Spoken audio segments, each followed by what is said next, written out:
목포 이야기 세 번째까지 있어요. 두 번째. 손혜원 의원 무죄인데 무죄인 게 중요한 게 아니야. 제일 악랄한 건 역시 SBS. 한번 볼게요. 사실상 손혜원 의원은 목포 투기 혐의는 무죄를 받은 거예요. 그렇죠. 반전이라고 할 정도로. 투기 아니다. 내부 정보를 이용해서 그러니까 집을 사들인 게 아니다. 투기 아니다. 무죄. 그 반전이잖아. 요거를 처음 의혹 제기해서 손혜원 의원을 괴롭게 만들었던 SBS는 목포 투기 의혹 손혜원 2심에서도 유죄. 이거는 가짜 뉴스에 가까운 겁니다.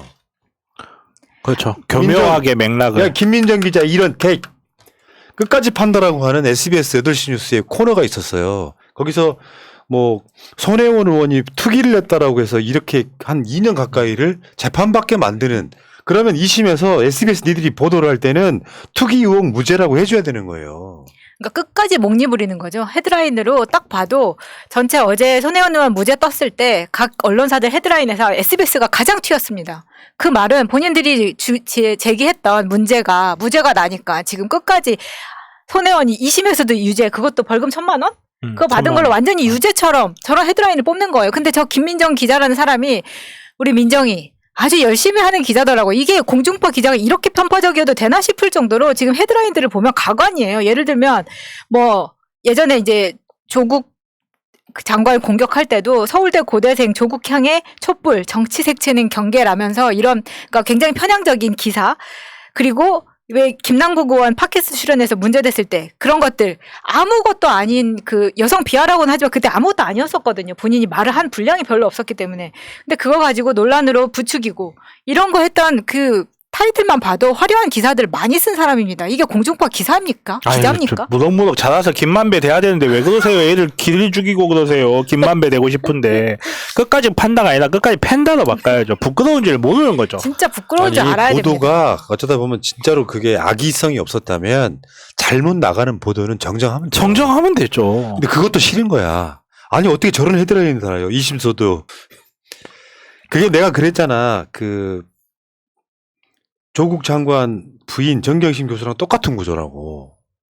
왜냐하면 이 사건의 시작은 사모펀드 의혹이었잖아요. 권력형 비리였다고. 조국 장관이 민정수석으로 있으면서 뭐 대선 출마용으로 얼마를 사모펀드를 만들어서 그걸 불법적인 행위를 했다. 근데 거기는 무죄가 나왔잖아요. 그러니까 지금 SBS 기자나 검찰이나 똑같은 짓을 한 거죠. 근데 정경심은 사모펀드 무죄를 받았는데 감옥에 4년 동안 갇혀버렸네? 부동산 투기가 핵심이면 그거는 무죄란 타이틀을 걸어놓고 다만 그렇죠. 차명거래 관련해서 그거는 1,000만 원 벌금 받았다고 하면 완전히 다른 문제거든요. 아니, 그리고 그 1,000만 원 벌금 받은 것도 사실은 억울한 겁니다. 이게 뭐 조카 명의로 거래를 했다고 하지만 이거는 징역세까지 그때 다 내고 세금 낼 거 다 내고 했다고 했어요. 아니 손혜원 의원이 바보도 아니고 변호사가 주위에 없는 것도 아니고 다 알아서 했는데도 불구하고 이거를 위반으로 몰아서 마치 그냥 SBS 면피라도 해주는 양, 검찰에 대한 면피라도 해주는 양 벌금 1,000만 원 때린 거예요. 그러니까 하는 짓거리 보면 검찰이 한 짓하고 똑같죠. 노무현 재단 계좌 신라젠 관련 사건은 털어본 적 없다라고 이야기를 했지만 사실 알고 보면 다른 걸로 털어본 것처럼 손혜원 의원 관련해서도 정말 가장 중요한 거는 유죄냐 유무죄, 이 어떤 게 부분 무죄 부분 유죄 이런 게 문제가 아니잖아요. 부동산 투기 정말로 윤철판 윤 모시기처럼 왜 그런 사람들은 그냥 수사도 안 하고 놔두면서 손혜원 의원은 이렇게 TV 프로까지 나서서 두들겨 팼는데 2년이 지난 다음에 무죄 판결이 나왔으면 거기에 대해서 한마디라도 해줘야 되거든요. 그런 말도 없다. 그리고 저는 솔직히 정말 2심이 무죄가 나온 거는 다행이긴 한데 저는 약간 재판부 비겁했다고 생각해요. 왜냐면 손혜원 의원 쪽에서 계속 이야기를 했던 거는 그 공개가 비공개 정보가 아니다. 이거 비밀이 아니다는 거였어요. 맞아요. 기사도 다 나왔고 보도자료까지 이미 다 보도자료까지 다 나왔고 했다. 근데 이거에 무슨 비공개 정보를 이용한 거래냐라고 했는데 법원에서 어떻게 판단했냐면 비공개 거래는 맞는데 이용하지 않았다는 굉장히 좀 독특한 논리로 빠져나갔어요. 제가 봤을 때 이거는 1심 법원을 보호한 거라는 생각밖에 안 들어요.